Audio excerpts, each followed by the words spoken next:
Good evening दोस्तों। एक सटीक एनालिसिस के साथ सभी का स्वागत है। दोस्त ऐसे क्वेश्चन आ रहे हैं दोस्त, हूबहू क्वेश्चन तो नहीं मिलेंगे दोस्त, लेकिन ऐसे क्वेश्चन आपको देखने को मिल रहे हैं दोस्त। जब भी कहे राम और श्याम की वार्षिक आय, या दोस्त राम की पूछ सकता है या श्याम की, अलग अलग या दोनों की साथ, मैं दोनों ले लिया हूँ दोस्त। आपको क्या करना होगा, ये यहाँ पर लिखिएगा राम, नाम लिख दीजिएगा ये दोस्त, यहाँ पर लिखेंगे यहाँ पर श्याम दोस्त, यहाँ पर इस तरह लिख दीजिएगा। अब यहाँ पर क्या दिया गया है दोस्त, इनकी वार्षिक आय दोस्त, यहाँ पर लिख देते हैं आय दिया गया है, आय का रेशियो दिया गया है। इसके आगे लिखते हैं राम का दिया गया है, श्याम का इतना लिख लेंगे। इसके बाद दोस्त क्या देखेंगे, खर्च, खर्च का अनुपात यहाँ इसके नीचे लिख लीजिए। क्या है दोस्त, यहाँ पर 3 संबंधित 2 दोस्त, ये सब लिखने की जरूरत नहीं, लेकिन आपको समझाने के लिख रहा हूँ। देखिए आप बचत, यहाँ पर बचत लिख लेंगे। अर्ध या 600 बचाता है, 600 कर देंगे, इसका भी 600 कर सकते हैं, क्योंकि ये कह रहा प्रत्येक का। अरे अलग अलग दी तो अलग अलग करते। दूसरी करेंगे क्या होगा, 3 त्रिक 9, 9 लिख लेंगे। जो ज्यादा रहेगा पहले उसको लिखेंगे, 3 त्रिक 9। देखिए इसका मल्टीप्लाई इधर किए हैं, इधर 4 दूनी 8, इन दोनों के बीच घटा लेंगे तो कितना आ गया, घटा लेंगे, लिख लेंगे। तो जो भी आया लिख लेंगे। और उसके बाद जैसे यहाँ पर तिरछे मल्टीप्लाई किए, क्रॉस क्रॉस मल्टीप्लीकेशन, इसको इधर भी करिए। देखिए आपको मिल जाएगा ये, यहाँ पर 3 6 त्रिक 18 और 6 दूनी 12, तो 12 में से दोस्त क्या है, आप लोग क्या है, 18 में से 12 घटाएंगे तो दोस्त 6 ही आएगा, तो 600 लिख देंगे। निश्चित रूप से समझ आ गया होगा ये। आप देखिए 6 त्रिक 18, 6 दूनी 12। अब घटाएंगे, यहाँ पर 18 जो ज्यादा रहेगा उसको लिखेंगे, माइनस क्या करेंगे, यहाँ पर लिखेंगे 12। अब घटाएंगे दोस्त, एक की वैल्यू क्या आ गई, तो 600 आ गया। सवाल में किसका पूछा, राम का, तो राम की आय का पूछ रहा है। देखिए राम की आय पूछ रहा है, तो राम का मान कितना है, 4, तो 4 की वैल्यू के लिए 4 का मल्टीप्लाई यहाँ, तो चलिए यहाँ नीचे लिखते हैं, क्योंकि 4 की वैल्यू यहाँ पर करेंगे, 4 की वैल्यू आ जाएगी, कितना आ जाएगी, 4 1 का 4, तो आ जाएगा 6 चौके 24 आ जाएगा। तो ऑप्शन नंबर कौन सा मिला। अगर दोस्त पूछता है यहाँ पर पूछा श्याम की, तो जो 4 का गुणा किए हैं दोस्त, यहाँ पर किसका करेंगे, आप लोग 3 की वैल्यू को गुणा करेंगे, क्या होगा ये 6 त्रिक 18। तो निश्चित रूप से यह समझ में आ गया होगा ये दोस्त। सवाल देखते ही मान आप लोग क्या, ये सब मैं समझाने के लिए किया हूँ दोस्त। आपको क्या करना होगा, ये इसके जस्ट नीचे लिखिएगा ये। अब इस तिरछे पे ही मल्टीप्लाई करेंगे। देखिए 4 दूनी 8, 3 त्रिक 9, अगर इसे करते तो घटाए 1, और दोस्त यहाँ पर यहीं पे करते, जानते हैं इसका अंतर कितना, 1, तो वही घटाने पर कोई मतलब नहीं है, तो 600 आएगा ये। इसको सॉल्व कर लिए, आंसर आ जाएगा। आइए खूबसूरत सवाल और लेते हैं दोस्तों। ये क्या है, सरलीकरण से निश्चित रूप से एक सवाल मिल रहा है दोस्त। आइए इसका कंसेप्ट समझते हैं। ऐसे सवाल भी मिल रहे हैं दोस्त, इसकी ट्रिक क्या है, कंसेप्ट क्या है। आप लोग जानते हैं, जब भी ए अगर आपको कहीं मिले, ए डिवाइड बाई बी और यहाँ पर divide by C upon D, तो दोस्त इसको क्या लिख सकते हैं, आप लोग क्या करेंगे, पहले वाला जो मान है उसको वही रहने देंगे। क्या करेंगे, उसको देखिए ए अपान बी था, ए अपान बी। जब इस तरह का डिवाइड का चिन्ह आपको मिले, तो पहले का मान वही रहेंगे। अब दोस्त ये जो भाग है दोस्त को गुणा में बदल देंगे, और इसकी वैल्यू को पलट देंगे, अपान कर देंगे। यहाँ पर देखिए सी अपान था, डी डी अपान हो जाएगा सी।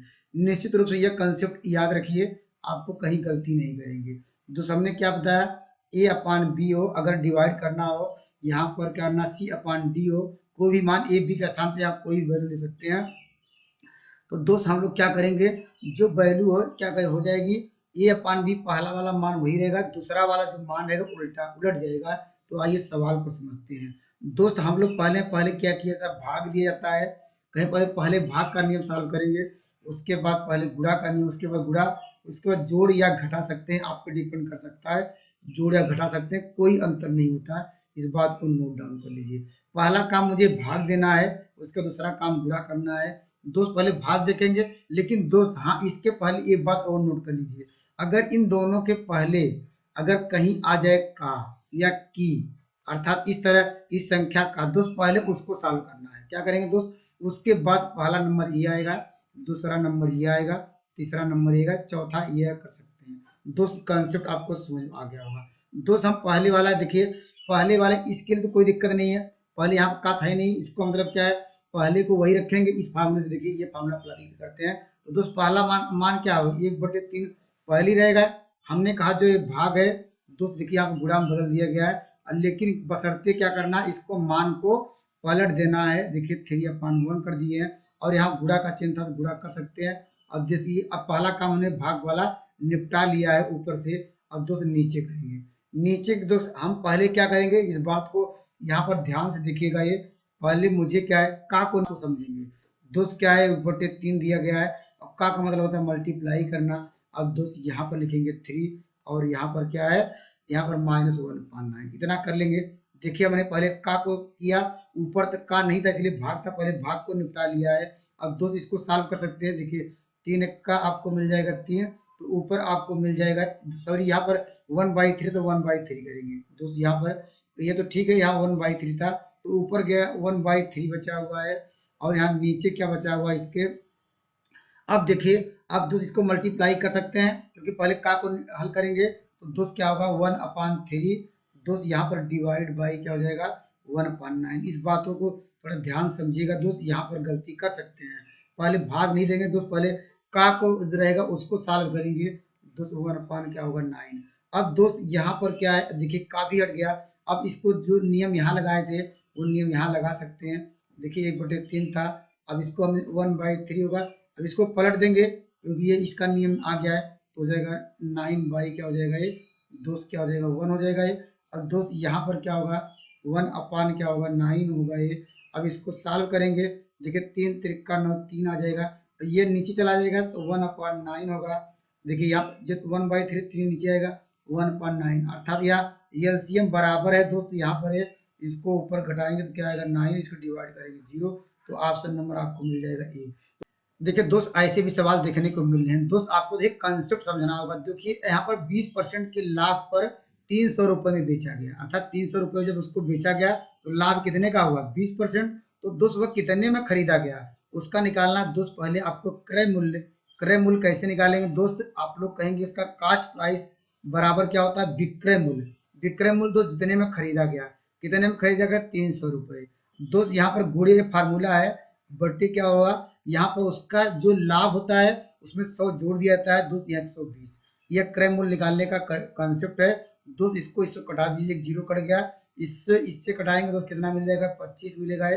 तो दोस्त ये हमारे पास क्या एक 0 था ये पहले से, तो 250 रुपए में दोस्त वो वस्तु को खरीदा है। तो दोस्त वह कह रहा कि अगर यदि वह 235 में बेची तो दोस्त क्या, तो लाभ हुआ हान जानते हैं उसका क्या है, वह कितने में खरीदा है दोस्त, ये खरीदा है 250 रुपए में और बेच रहा है दोस्त 235 में। निश्चित रूप से उसको हानि होगी, तो हानि बराबर क्या होता है जानते हैं आप लोग है क्रय मूल्य। क्रय मूल्य दोस्त, क्रय मूल्य में से क्या घटाएंगे दोस्त, इसका क्या है विक्रय मूल्य। अब करा कितने में बेचा जाए, तो दोस्त क्या करेंगे 235 हुआ है, घटाएंगे दोस्त क्या आएगा 15%, अर्थात कह सकते हैं 15% नहीं दोस्त, यहाँ 15 रुपए का। लेकिन दोस्त रुपए में सवाल पूछ नहीं रहा है दोस्त, वह पूरा परसेंटेज में। तो दोस्त क्या लिखेंगे हानि परसेंटेज बराबर क्या होता है दोस्त, आप लोग जानते हैं हान। हान क्या है, हान लिखेंगे है 15 रुपए इंटू 100, और नीचे क्या करेंगे हमेशा उसका कास्ट प्राइस से डिवाइड करते हैं, उसका क्रय मूल्य से डिवाइड करते हैं। तो क्रय मूल्य देखिए यहाँ पर दिया गया है 250, तो यहाँ कर लेंगे 250। अब इसको सॉल्व कर लेंगे, सवाल का उत्तर आ जाएगा ये। इसको कटा लीजिए, यहाँ पर कैसे ऐसे कटा सकते हैं, यहाँ पर 0 0 कटा लीजिए, या डायरेक्ट देखिए इसे 25 का करिए 25 और 25 चौका यहाँ पर आएगा 100, और 2 से इसको कटा लीजिए, किससे 2 से कटा लीजिए, देखिए 2 आ जाएगा, ये आएगा आपको मिल जाएगा 5, इससे कटाएंगे ये आएगा 3, अर्थात कह सकते हैं ओवरऑल क्या है उसको हानि हो रही है 6%।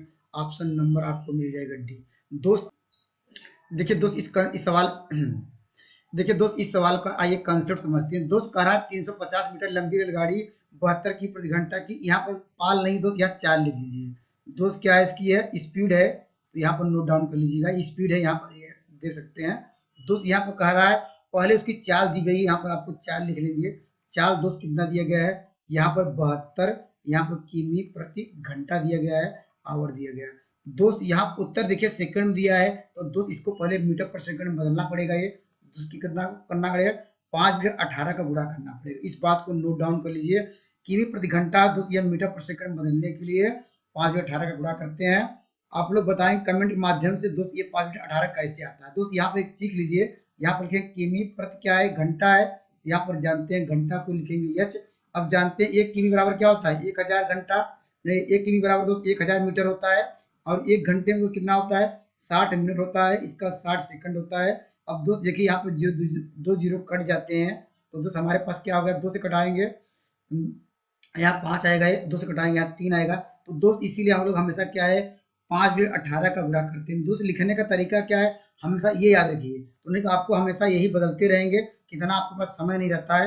किमी प्रति क्या है, घंटा को अगर मीटर पर सेकंड बदलने के लिए हमेशा 5/18 का गुणा करते हैं। इसको नोट डाउन कर लीजिए। दोस्त क्या होगा, 18 चौ 72 हो जाएगा। ये दोस्त कर सकते हैं, यहाँ पर क्या सकते हैं आपके 20 क्या होगा, मीटर पर सेकंड की चाल से क्या चल रही है, आपकी जो ट्रेन है 20 मीटर पर सेकंड की चाल से चल रही है। दोस्त क्या पूछ रहा है, समय। आप लोग जानते हैं एक फार्मूला है, समय बराबर दोस्त आप लोग जानते हैं टाइम इक्वल टू क्या होता है, आप लोग जानते हैं दूरी, डिस्टेंस अपॉन टाइम। आप लोग जानते हैं, निश्चित रूप से पता होगा ये, यहाँ पर जानते हैं, ये जानते हैं चाल बराबर दूरी बटे समय, या समय बराबर दूरी बटे चाल, अर्थात डिस्टेंस अपॉन स्पीड। दोस्त कितने दूरी चली है टोटल, कुल चली गई दूरी, तभी तो आपको ये गुफा पहले इतना रेलगाड़ी की लंबाई प्लस क्या करेंगे, कहने करते पहले देखिए रेलगाड़ी यहाँ पर होगी है, तो कुछ की कुछ लंबाई रही होगी है पहले से, याद दिया गया 350।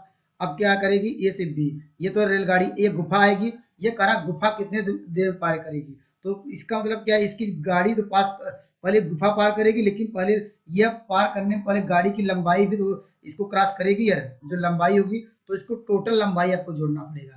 तो टोटल लंबाई इसको जोड़ लीजिए, आपको 0 मिल जाएगा, यही ब्रांड जोड़ दे रहे हैं, आपको मिल जाएगा 0, यहाँ पर 600। इतना समझ आ गया, कुल चली गई दूरी, अर्थात ट्रेन को भी लेके चलना होगा लंबाई, और ट्रेन भी क्रॉस करेगी गुफा, इसलिए हमेशा इसको जोड़ते हैं। तो ये आपको 600, और इसकी चाल कितनी है, चाल आपको पहले से निकाल लिए हैं। दोस्त क्या हो जाएगा, ये इससे कट जाएगा, इससे कटाएंगे आपको मिल जाएगा 30, अर्थात कह सकते हैं दोस्त वह गुफा को क्या है, गुफा को 30 सेकंड में पार करेगी ट्रेन। दोस्त वही गुफा को ट्रेन पार करने का मतलब क्या है, गाड़ी क्या है 30 सेकंड में पार कर जाएगी। तो ऑप्शन नंबर आपको मिल जाएगा तीसरा। आइए खूबसूरत सवाल और लेते हैं। देखिए दोस्त इस सवाल को देखिए कितने बेहतरीन तरीके से आइए करते हैं। दोस्त पहले आपको हर एक कंसेप्ट जिस दिन समझ आएगा दोस्त, सवाल का आंसर क्या डायरेक्ट दे सकते हैं। दोस्त कैसे दे सकते हैं, अगर लिखना होता, देखिए इसको हम लिखते 2 का स्क्वायर, दोस्त यहाँ पर इंटू लिखते 3 का स्क्वायर। और दोस्त इसको अगर लिखना चाहते हैं दोस्त क्या है, अगर इसको हम लोग क्या है यहाँ पर इसको हटा देंगे तो हमारे पास क्या आ गया, 2 और 3 हो गया है। लेकिन दोस्त क्या पूछा गया है, आयतन, दोस्त इसका क्यूब कर दीजिए, इसका क्यूब कर दीजिए, सवाल का उत्तर आ जाएगा ये। तो 8 रेशियो क्या हो जाएगा, ऑप्शन नंबर सी। दोस्त लेकिन ये सब करने से पहले दोस्त आपको पहले समझना पड़ेगा है इसका बेसिक क्या फंडामेंटल क्या होता है। स्पीयर क्या होता है दोस्त, आइए उसको समझते हैं। गोला क्या होता है, गोला दोस्त ये गोला होता है, आप लोग जानते हैं। गोले में दोस्त क्या क्या पूछा सकता है, गोले की पहले क्या आप लोग जानते हैं, ये गोला है, गोले की त्रिज्या क्या होती है, यहाँ पर आर होता है, या कैपिटल आर या आई स्मॉल आर लीजिए, कोई दिक्कत नहीं है, आप पे जो डिपेंड हुआ। लेकिन दो ये कहीं भी जाएंगे, इसकी त्रिज्या हर जगह आपस में बराबर होती है। गोले के विषय में इतना जानते रहिए। दोस्त गोले का क्षेत्रफल क्या आता है, पृष्ठीय क्षेत्रफल क्या होता है, इसको नोट डाउन कर लीजिए, पाई आर स्क्वायर होता है दोस्त यहाँ पर। और इसका वॉल्यूम क्या होता है, आयतन क्या होता है, आपको नोट डाउन कर लीजिए, 4/3 क्या है, पाई आर क्यूब लिखते हैं। ये दोनों फार्मूले आपको नोट डाउन करना चाहिए, क्योंकि यहाँ से भी सवाल आ रहे हैं। दोस्त आप जानते हैं, अगर व्यास बराबर, अब त्रिज्या कभी कभी आपको व्यास दिया रहता है, त्रिज्या निकालना है, त्रिज्या बराबर क्या होता है, रेडियस बराबर होता है डायमीटर बाई 2, अर्थात कह सकते हैं व्यास बटे 2 होता है। इसको आपको नोट डाउन सब करना चाहिए, radius equal to diameter by 2। अगर व्यास दिया है उसका आधा कर लेंगे, त्रिज्या निकल जाता है। तो सवालों में देखिए कभी कभी व्यास दिया जाता है, उसका त्रिज्या निकाल के उसका एरिया पूछ सकता है, यहाँ रख देंगे आर का मान, और आर का मान यहाँ रख देंगे, इसका वॉल्यूम निकल जाएगा। निश्चित रूप से आपको पता होगा। दोस्त यहाँ पर देखिए जब भी क्या है, लेकिन सवाल में दिया है दो गोला, दोनों गोलों की तुलना की जा रही है। तो दोस्त तुलना करने का मतलब क्या है, A1 अपान A2 यही है, देखिए यहाँ पर A1 अपान A2 का मतलब क्या होता है दोस्त, ये A1 A2 मतलब क्या होगा, जो दो लेंगे तो क्या लिखेंगे, यहाँ पर ये सब क्या है 4 पाई R1 का स्क्वायर, इस तरह लिखना पड़ेगा 4 पाई R2 का स्क्वायर। दो यहाँ पर देखिए हमने ये सब यही लिखा था, यहाँ पर देखिए डायरेक्ट लिखने का तरीका ये था कि देखिए कांस्टेंट तो हटा दिए दोस्त, यहाँ पर क्या लिखेंगे, मात्र क्या मिल गया, यहाँ लिखेंगे R1 का स्क्वायर, दोस्त यहाँ पर लिखेंगे R2 का स्क्वायर। और आपको पहले से दिया गया क्षेत्रफल ये एरिया है, तो दोस्त यहाँ पर क्या दिया है, देखिए 4 रेशियो दिया गया है, तो दोस्त हम लिख सकते हैं 2 का स्क्वायर, दोस्त यहाँ पर 3 का स्क्वायर। तो हमने कहा था कि देखिए ये हटा दिए, देखिए हट गया। दोस्त ये सब आपको जब बहुत बार प्रैक्टिस कर लेंगे तो आपको डायरेक्टली मिल जाएगा। दोस्त देखिए रेशियो क्या हो गया, या त्रिज्या का रेशियो अनुपात क्या आ गया, तो R1/R2 आ गया, दोनों से हर जगह से स्क्वायर हट गया, तो दोस्त क्या आ गया 2 और 3। अब दोस्त मुझे क्या निकालना था, आयतन, तो आयतन V1/V2 लिखेंगे, तो दोस्त ये कांस्टेंट जैसे यहाँ कट जा रहा है 4 पाई, तो ये 4 पाई बाई 3 भी कट जाएगा है, तो R1 का क्यूब क्या होगा अपान R2 का क्यूब। तो सवाल का उत्तर क्या होगा, R1 R2 का मान दिया है, देखिए 2 का क्यूब अपान क्या होगा 3 का क्यूब, अर्थात क्या होगा 8 रेशियो क्या होगा 27। देखिए ये सब करने की क्या जरूरत है, अगर आपको फार्मूला अगर बेस क्लियर हो। दोस्त जिसे क्षेत्रफल दिया है हम जानते हैं स्क्वायर स्क्वायर होता है, दिमाग में मुझे ये सब याद होना चाहिए, स्क्वायर है इसमें भी स्क्वायर है, देखिए इसमें भी, तो हमने स्क्वायर स्क्वायर हटा दिया तो रेडियस का अनुपात आ गया, त्रिज्या का अनुपात आ गया। तो वॉल्यूम का पूछा था, वॉल्यूम जानते हैं R1 क्यूब होता है R2 का क्यूब अनुपात में, क्योंकि ये कांस्टेंट कट जाएगा, तो दोस्त यहाँ 2 का क्यूब 8 का क्यूब, देखिए कितना आसान है दोस्त। यहाँ पर बस यही समझाना था, ये बस 2 का स्क्वायर 2 का, दोनों स्क्वायर दोनों साइड से स्क्वायर अनुपात में स्क्वायर से आप हटा दिए दोनों साइड से, तो हट गया है, क्योंकि मुझे रेडियस निकालना था, तो रेडियस 2 और 3 आ गया। अब जानते हैं फिर आयतन निकालना है, हमेशा रेडियस की जरूरत पड़ती है, हमें त्रिज्या की, त्रिज्या का पावर 3 कर दीजिए, इसका पावर 3, तो 27 आ गया ऑप्शन नंबर डी। तो दोस्त मेरे कंसेप्ट आपको समझ आ रहे हैं, तो अच्छे लग रहे हैं तो चैनल सब्सक्राइब कर सकते हैं। थैंक यू दोस्तों, नेक्स्ट वीडियो में मिलेंगे बेहतरीन कंसेप्ट के साथ।